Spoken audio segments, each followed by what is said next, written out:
It gives me great pleasure to present our keynote speaker, Dr. Brian Cole. I've known Dr. Cole, and he's been a practice partner of mine for over 25 years. The best way I can describe Brian is that he is a force for the positive.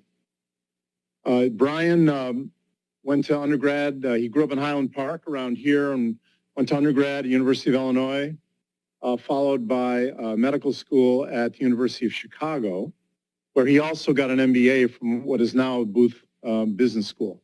So it's a really high quality business training, and I think that's really informed his career and had a great impact on his career going forward. He did his residency at Hospital for Special Surgery and a fellowship with the incomparable Freddie Fu from the University of Pittsburgh. And if you know Freddie, I think you'll recognize some of Freddie's characteristics in Dr. Cole. Dr. Fu was amazingly productive, always had 6, 7 balls in the air, and he was good at everything he did. Similarly, Dr. Cole does amazing job in so many different things. He wears an amazing number of hats. He's been the managing partner of our group, Midwest Orthopaedics, for 7 years, doing a phenomenal job in a very complex healthcare environment. He's more recently become the acting chair of the Department of Orthopedic Surgery at Rush, as I mentioned before, only the 4th department chairman in our history. And he also has a phenomenally busy clinical practice and an amazing research operation. He's been productive beyond most metrics. He's one of the highest ranked researchers looking at bibliometrics, top 2% of all researchers in the world, actually, in his fields of orthobiologics and cartilage regeneration. And in his spare time, he is the lead team physician for the Chicago Bulls. And by the way, they have had some good years, so don't judge them based on the last 2 or so.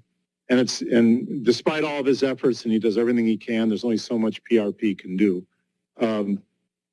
He's also involved with a number of other sports teams, including being a physician for the Chicago White Sox as well. So it gives me great pleasure, and it's a great honor to introduce our keynote speaker, my colleague, my friend, Dr. Brian Cole. Thanks, Josh. And what Josh didn't say, and he has too much humility to say this, but Josh has been the chair of our department, the third chair, for 16 years plus, and is truly one of the greatest researchers that I've worked with. And this transition from his former position, and now he's leading the Arthritis Institute at Rush, for me taking over chair, makes me wonder how any program can actually take someone from the outside. I could not do any of this if I didn't have Josh in my back pocket. So it's a very tough act to follow. This is a talk I've never given, and it was fun to make because it made me really think about a lot of the stuff that we've been doing over the last 25 years. And so I'm at Rush, and about half of my practice relates to cartilage repair, joint preservation, things like that, mostly of the knee, but also the shoulder, elbow, but really primarily in the knee. And the great thing about the institution that I work at is that we have the opportunity to collaborate both on the basic science side, biomechanics, and then the clinical side.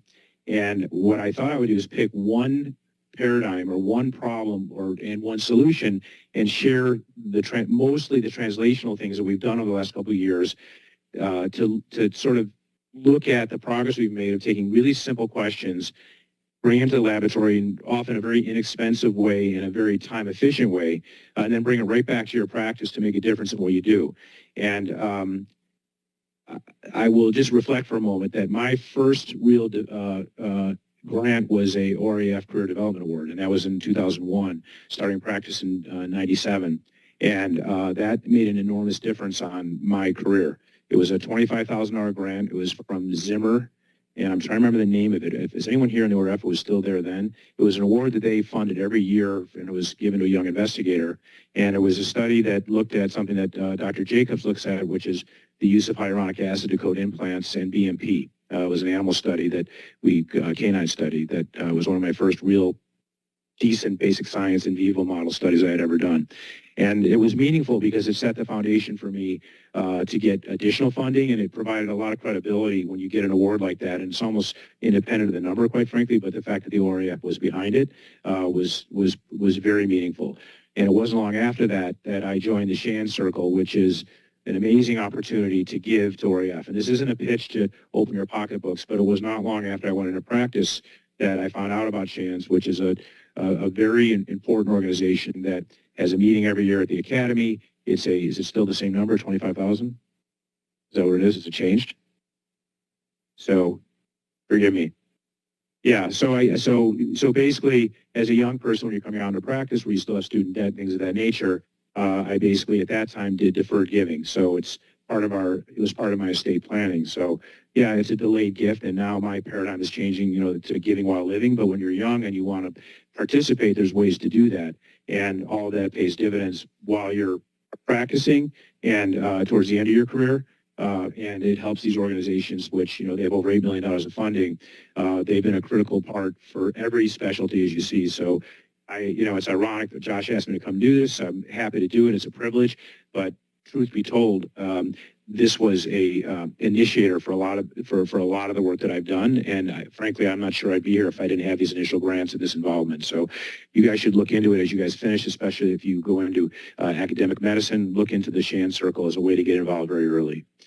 So with that, I want to use osteochondral allograft as a clinical problem that has had and still has lots of unanswered questions that we use to look at various things. So it's sort of a portfolio of here's the question and here's the thing we did and this is what we do now. So you're going to see through the course of your careers lots of clinical problems, and you're going to have many options. You could ignore it or compromise what you do with or for a patient, or you can sort of figure it out. So our paradigm has always been, let's figure it out. And the thing about articular cartilage disease is that it's really a white space in terms of things we don't know. When I came out in practice in '97, the only solution we had for a symptomatic knee with mild arthritis in a young person who wasn't a good arthroplasty candidate was a scope and a debridement. And that was a really incomplete solution. And we've come a long way, but there's so much further we need to go. And to that point, I still fail about 35% of the time. So we take these young patients and we try to either restore a cartilage bone deficit, place a new meniscus, do a realignment procedure, and so forth. We still fail more than a third of the time with continued unacceptable pain and dysfunction. They come to repeat arthroscopy and debridements. They undergo revision transplantation, and if they come to arthroplasty, those patients behave differently after joint replacement compared to their counterparts who just have osteoarthritis who never underwent cartilage transplantation. So it's a really challenging problem, and some of these patients just have continued pain no matter what we do.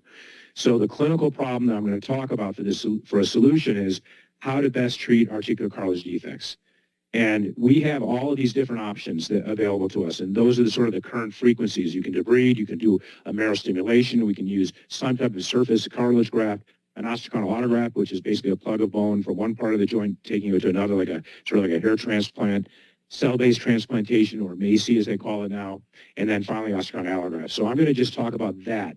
I could possibly generalize this to any of these other procedures, but let's just focus on one, and I'll just give you some examples, and maybe this will stimulate some of you who are interested in ongoing research to come up with some ideas of your own. The best place to get it is in the clinic.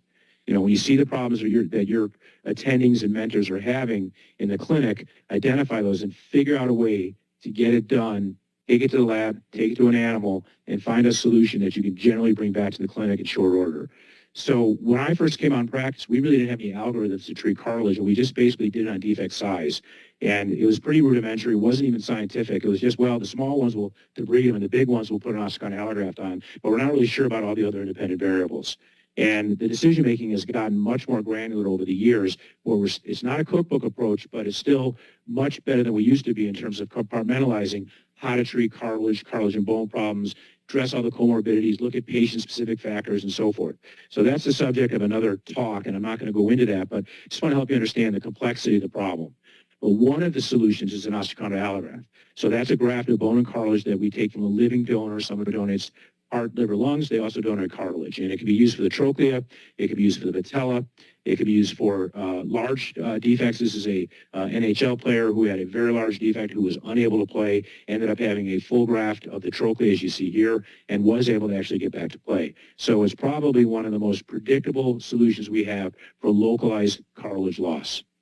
So how do we get better? So this is what I'm asking you to consider when you go to the office and see patients. We can do it by clinical experience, which actually, while it's level 5, I'd say level 5 data is pretty important. You're not coming out with a whole lot of level 5 right now. But add 20, 25 years, 30 years down the road, you have lots of level 5 data, and that's also important. I would never discount that. But the things that are objective is basic and clinical science research, translational research, like I'm implying, the opportunity to think outside the box for a solution, having the privilege of collaborating with other people, and then learning from our mistakes. To me, I'm much more interested in publishing our failures than I am our successes, because that actually gets a little bit mundane after a while. But looking why we fail and all the independent variables that are associated with that is far more interesting at the end of the day. So this is what an osteochondral allograft failure might look like. It may look poor on MRI. You see a deep graft here, some breakdown, and it may be poor when we look at it in an open setting or an arthroscopic setting in terms of collapse, delamination, or failure. So I think it's best, before I go into it, just to show you a brief video so you know what the procedure is. So this is a arthroscopic video. That's a medial femoral condyle with a delamination that had undergone one prior debridement, which is a competent solution for this to help alleviate symptoms. Patient continued to have pain. That's an allograft that comes in, it's cold preserved at 4 degrees centigrade. It's thawed in the operating room, meaning it's gradually rewarmed, not thawed in the sense that it's frozen to non-frozen, but gradually rewarmed. It is cut down.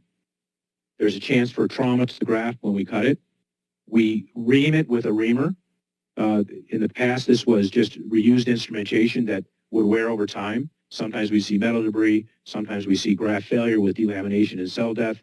We see that at time 0 when we looked at these in the laboratory. So all these things became really interesting to us. The cartilage doesn't have a whole lot of immunogenicity. We say it's privileged, but the bone is where all the action's at, and that's where most of the immune response is, probably from marrow elements. So we think we'd like to have the least amount of bone necessary to keep the graft alive. We learned from our tumor colleagues that bulk grafts maybe have challenges because there's so much bone, and they may fail over time. Then we might add some voodoo, like some biologics, that was bone marrow concentrate, and then we put the graft into place, and then we may tap it into place with a mallet and an impactor, right? These are all the things that go on. So you should get your mind going to say, well, look, how does each of those steps matter? And if we have hot spots or failure points, how can we improve upon that? So one of the first questions we asked was, how long can you actually store the graft? Because this is a hot commodity. There's a shortage of grafts. We don't have an unlimited supply, and they're left at 4 degrees centigrade, but you can't do it forever.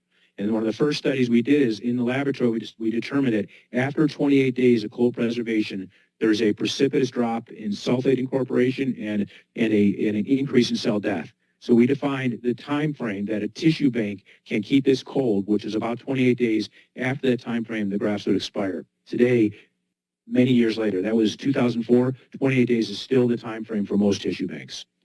How do we maximize the fitness when we take it out of the package? It comes at 4 degrees centigrade. You just plop it in room temperature water. You put it in warm saline, which unfortunately happens when the staff isn't paying attention, thinking it's frozen. What do? What we showed is that if you just rewarm it from 4 degrees to 25 degrees, then to 37 degrees, that preserves cell viability more than just bringing it abruptly up to 37 degrees. It was a really simple question, but very easy to answer in the laboratory with collaborators. When we instrument it and you have heat and high torque, how do you minimize cell death during instrumentation? Well, one thing was we learned that the instrumentation gets dull over time, so we developed disposable instrumentation. Well, economically, clearly not as responsible as reusable. We showed that cell death actually decreases if you have fresh instrumentation. It makes the operation far more precise. We also showed that what we used to do is irrigate the graft when we would core it out. When I showed you when we were irrigating it with the reamer, now we actually submerge the graft. We showed that the submerged graft in water when you're coring it out has about 72% viability. But what we used to do is take the graft, put it on the table, and just ream it and put some irrigation on it. That was about 61% viability. So that's something we didn't expect to find. We just thought it was okay to spray it down with saline while you're doing it. What about graft thickness? How thick can we go? Well, what we learned is that most of the immunogenicity is in the subchondral bone. So the less subchondral bone, the less immunogenicity, and the less chance for failure. And that's been borne out in the literature that thicker grafts don't survive as well as thinner grafts. So we now go to about 6 or 7 millimeters, and it used to be 10 millimeters or more. How do we reduce the immunogenicity further? Well, some others had looked at the effects of pulse lavage. Just take what you use in trauma and so forth and lavage the graft to try to get the marrow elements out of there. And we and others show that you can get pretty deep in terms of penetration in the graft to get rid of the marrow elements, but we wanted to go one step further. So this is a device that's been used in arthroplasty, and we said, what if you deep clean the graft with carbon dioxide? And what we showed is that that will further remove the marrow elements and potentially reduce immunogenicity. We have not studied it clinically yet. That's the next step. But we know objectively there are fewer cellular elements if you deep clean the graft like this. And then we learned that there might be ways to improve graft integration. So we were noticing that at CT scan, these grafts had cystic changes, and we became interested in using orthobiologics. So what we did is we said, what happens if you take bone marrow concentrate after you deep clean the graft? So we deep clean the graft, and then we add bone marrow concentrate. And what we showed is that by CT scan at 6 months, those who got bone marrow concentrate had reduced large cyst formation and a reduction in subsequent surgeries. So a really simple question, what happens to those who get it? What happens to those who don't get it? And does anything change radiographically? And does anything happen clinically? And we showed this had a positive impact. And then we also want to ask the question, well, how much more orthobiologic can you actually add? This is a former fellow of mine, Seth Sherman, who recently completed a study, and we did this in collaboration. We said, look, if you don't prepare it or deep clean it, versus when you do that, does the porosity change so you can get more bone marrow concentrate into the graft? And visually, it's far more satisfying. When you see that versus the one on the left where the bone marrow concentrate kind of sits on top of the graft. But then when we deep cleaned it, it added to the porosity. We said, can you actually quantify that? And what Seth did is he showed that we had a significant weight reduction. If you did deep irrigation, got all the moisture out of it, the graft was lighter. What happened above and beyond that was that the amount of bone marrow concentrate or agent that you could add as an orthobiologic increased significantly if you created more voids within the graft. So we knew it was beneficial. We just said, how do you get more of it? And we basically showed in the lab that deep cleaning the graft would allow more to penetrate the graft. Okay, so what about graft impaction? What we used to do is this. We just set the graft in, and we just start banging on it until it was flush to the surface, right? You spend all this time, money, and energy to do this, and you start hitting the graft. There's got to be some consequences. Well, there are consequences. And we had 3 studies that showed different things. The frequency. Can you put a biologic in to reduce cytokine production? What about the intensity? All of these questions we asked, and we said, well, how can you change the instrumentation to make it easier to insert? And maybe we can even get to the point where you don't have to hit it at all. You can just press it in with your thumb. So the bottom line is, it has kind of face validity to say if you hit the graft, probably not a good thing to do. So we've pretty much gotten away from that. And at this point, what we do is we just dilate it just enough that the graft will press fit, but we try never to hit the graft.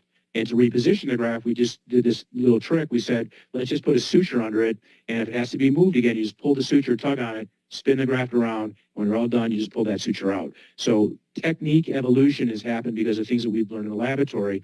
And in the past, all we ever did, thousands of these procedures where people are just hitting the graft, and we and others have pretty much shown that leads to downstream cell death and apoptosis. Okay, what if you drop the graft on the floor? Okay, basic question. Never happens, right? I had my 13-year-old son in the operating room, scrubs like hanging off his legs down to his elbows, and he's watching, and it's a Saturday morning because the graft was going to expire, and literally a person, I don't want to say a resident, but it might have been a resident, had a retractor in there, and the retractor slipped out, flipped the graft off the table, and landed on the floor. Okay, what do you do? And this is what he says to me. He goes, Dad, was that supposed to happen? And he was kind of serious. And so what do you do in that situation? Well, in that setting, we actually had more graft material that we could use.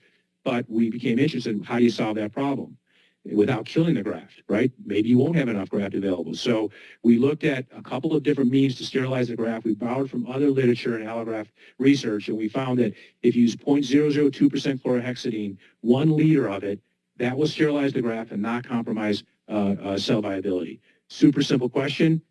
3 weeks ago, this happened to a colleague of mine. They literally pulled the paper. This week, a nurse came up and said, look, we now have a protocol. Can you just verify that this reads correctly on how to do this? How do you dilute it? How much do you put in? How can we follow that protocol? That's a meaningful thing. You hope it never happens, but at least you have a tool to resolve it that you can stand behind if it does happen. Okay. Then we started asking the question, are we actually doing anything biochemically, and can we change biomarker profiles, and does that track with how patients do clinically? And in fact, this is something that we recently completed. We said, let's just aspirate all these patients and see how post-operatively as those aspirates change with biomarkers. And what we showed is that interleukin-1 at 2 weeks post-op is indicative of a improved KOOS subscore at 6 months. Said another way, biomarkers measured across the course of their post-op course, as those tracked in a positive direction, so did their clinical outcomes. Really basic question. In osteoarthritis and inflammation, these cytokines go up. Can we actually make them go down by improving the condition of their cartilage? And the answer in this instance was yes. Okay, big problem. We don't have enough grafts to go around. Okay, so these tissue banks are looking for means to improve graft availability and deliver them to us. And if we start getting more specific and saying, well, I want a graft that's this size for this reason, there's even a further shortage of in availability issues. So we basically set out to say, look, can you take a medial graft and put it on the lateral side, or a lateral and put it on the medial? And the answer was yes, up to certain sizes. What about overlapping versus large grafts? There's some new surgical techniques that take a really large graft. We said, look, you can't always get a large graft. Is it the same thing or better to take 2 small grafts and tile them together? And can you still recreate the topography?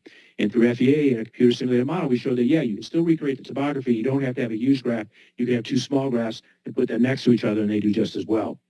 What about guides that might help us with instrumentation, this PSI or patient-specific instrumentation? Can we open up and be more liberal with the grafts we take if the instrumentation increases? This is still really early on, but those are some of the questions that we were asking. Okay, so that's sort of all the preclinical stuff that led to some really, I think, simple questions, trying to identify solutions. As I say, not very expensive. Most of those studies were done in less than 6 months. And they led to, in almost every instance, a meaningful change, not just what we do at our institution, but how others think about the problem.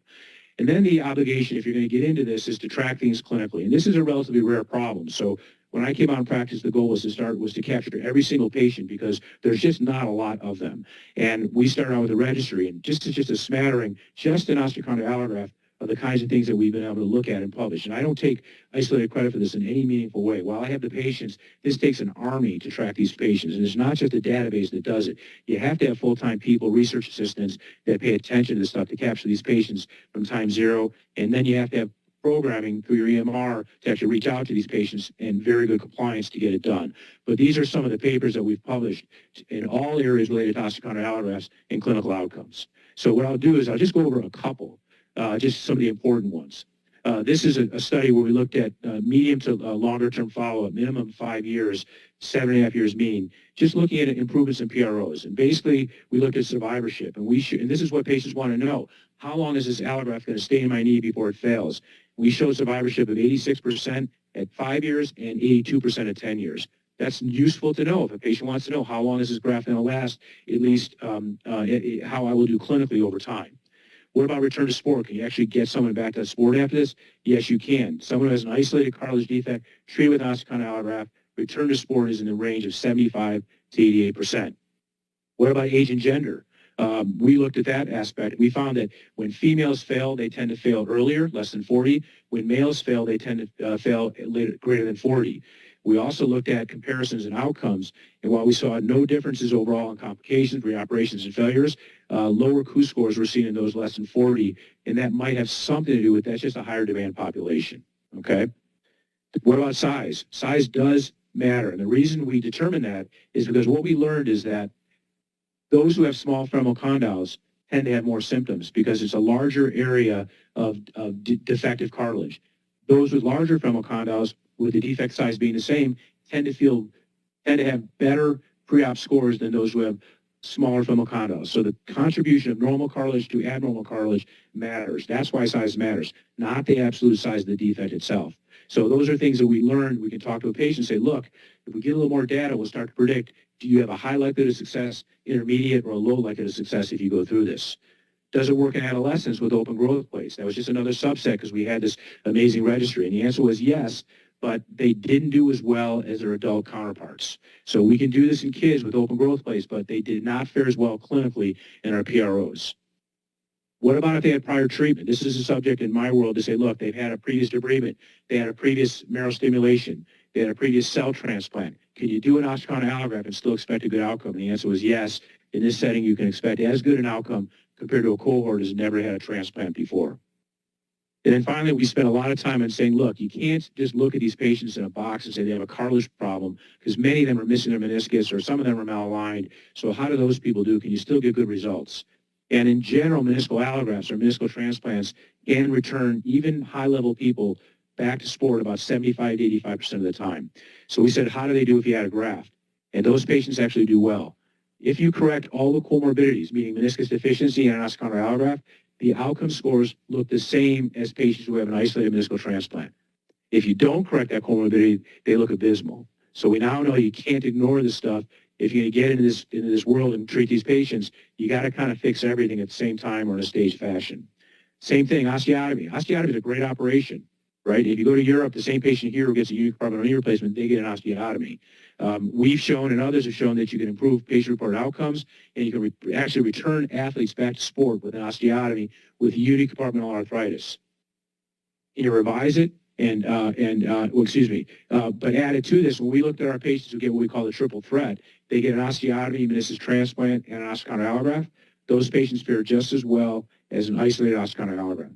So just showing you, if you have a foundation of data, you can actually help educate your patients to say what you can expect if you decide to undergo treatment. Can you revise it and have a successful outcome?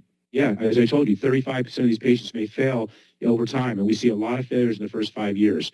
And we saw that patients can be revised and have survivorship the second time around as well as the first time, as long as you correct all their comorbidities. But we still have a lot of work to do. This is still my hardest patient.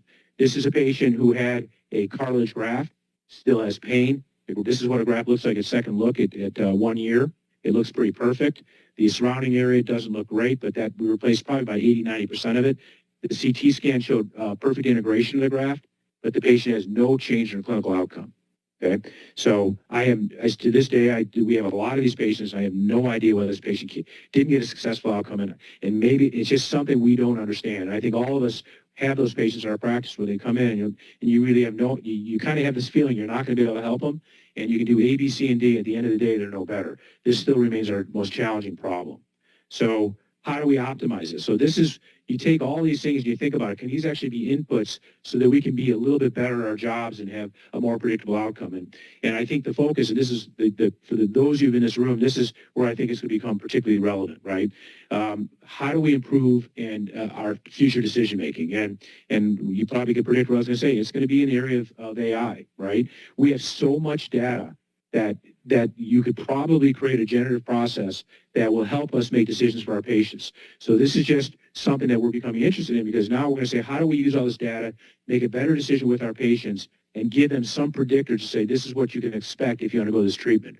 So this is just an example, a patient-specific analysis. What's their propensity to succeed or to have a good outcome? Standard patient, 18-year-old male, BMI of 28, doesn't smoke, recreational athlete, had one cartilage procedure, it's not workers' compensation, has 8 months duration of pain, doesn't have effusions, had a traumatic injury, had a grade 4 lesion exposed bone. It was 25 by 25 millimeters in size, and it was a lateral femoral condyle, right? That's just a subset of things that you might think about. How does that patient do if you give him an osteochondral allograft? How does that patient do if you give him an ACI or a cell transplant? Those are the kinds of things I hope you guys, I'm going to be long done with my career when you guys can come up with an algorithm that'll help. When a patient walks in the office, they'll have a survey they fill out. You'll put that in, and a minute and a half later, maybe 10 seconds later, it's going to spit out what the best treatment is for that patient. So I'm not one of those people that believe that AI is going to replace us, but certainly a person who uses AI is likely to play an important role in our near-term future. So what are the key takeaways? Ask questions. Get lots of experience. That's level 5 data, right? People kind of, they smell as level 5 experience, do a level 1 study, a prospective double randomized trial. That's the only way you're going to know the answer. I completely disagree. I can point out study after study. There's been a level 1 study that doesn't push us any further. They're just hard to do. That doesn't necessarily mean that guides our direction in clinical practice. Perfect your technique. Do translational research, right? I think that's incredibly important. I just gave you one problem, one solution that had an abundance of questions, and those are really stupid, simple questions, right? How do you prevent cell death? How do you warm it up? How do you open the package? How deep should you go with the graft?